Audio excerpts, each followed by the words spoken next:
Now Harold felt himself at length alone, and bade to Christian tongues a long adieu.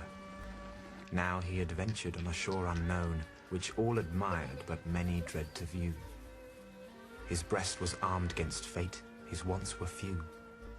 Peril he sought not, but ne'er shrank to meet. The scene was savage, but the scene was new. This made the ceaseless toil of travel sweet, beat back keen winter's blast, and welcomed summer's heat. Sljedeći je primjer Childa Harolda, junaka iz primene Byronove poeme. Otisnut ćemo se u avanturu koja će nas skrenuti sa utabanih staza 18. veka i odvesti u novu epohu, romantizam. Njen naziv blizak je pojmu romantično, koji se vezuje za sanjarenje, beg od stvarnosti, idealizam, dražesno, uzvišeno. Romantično kao doživlje sveta i čoveka pojavljuje se u delima umetnika različitih epoha i umetničkih pravaca, jer je odlika umetnika i umetnosti uopšte prepuštanje mašti i idealima, koji su često u suprotnosti sa stvarnošću koju doživljavaju kao nametnutu i ograničavajuću.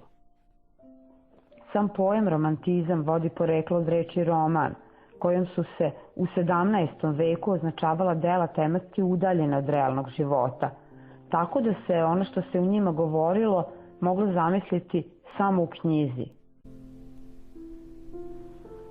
U engleskoj književnosti u kojoj se romantizam prvo pojavio, polovinom 18. veka izraz romantik bio je sinonim za slikovito, bujno, prirodno.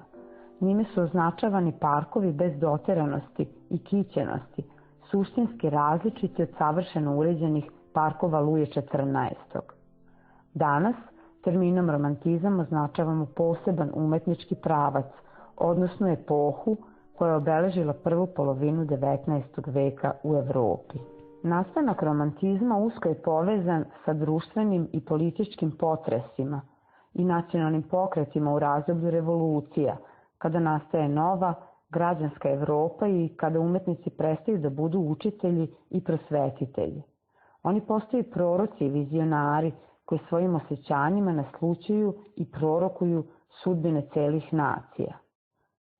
Glavnom prekretnicom smatra se francuska buržoaska revolucija, koja je označila kraj feudalizma i začetak kapitalizma, u kome građanstvo postaje glavna politička snaga. Proklamovani ideali ove revolucije bili su sloboda, jednakost i bratstvo. Međutim, vrlo brzo je došlo do izneveravanja ovih ideala, što je kod nekih stvaralaca uslovilo razočarenje i potrebu bega od stvarnosti. Još jedna revolucija znatno je doprinela izmenjenoj slici Evrope. Za razliku od Francuske, koja je u krvi iznedrila prvu republiku, ova se vodila bez oružja. U drugoj polovini 18. veka ručna proizvodnja počela se zamenjivati mašinama. Time je počeo razvoj koji je od kraja 18. do sredine 19. veka temeljno izmenio ranije političke, privredne i društvene sisteme. Počela je prva industrijska revolucija. Razvoj tehnologije i proizvodnje, širenje tržišta i raznovrsna roba unapredili su i olakšali život većine ljudi, ali je taj industrijski napredak udaljio čoveka od prirode, pojačao klasne razlike i otuđio ljude jedne od drugih. Ovo je jedan od povoda da grupa umetnika ustane protiv klasnih razlika, društvenih normi i vladajućih stavova. Zbog svojih idealističkih i romantičnih stavova oni se nazivaju romantičarima. U mnogim evropskim zemljama romantizam se poklapa sa periodom nacionalne borbe i buđenja nacionalne svesti. Stvaraju se i značajne institucije kulture i nauke, promoviše se narodno stvaralaštvo, osuđuju se pravila koje ukivaju i sputavaju umetnost. Suvom racionalizmu, dominantnom u 18. veku, suprotstavlja se osjećajnost. Osjećanja su oslobođena do te mere da prelaze u strast. Slobodarski i revolucionarni duh mnogi pesnici ove epohe potvrdili su ličnim primerom. Mađarski pesnik Šandor Petefi gine u revoluciji 1849. Ovakav kraj je poželeo i naslutio u pesmi Sloboda sveta.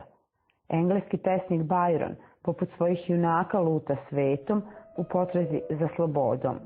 Umire u Grčkoj gde se borio u oslobodilačkom ratu protiv Turaka.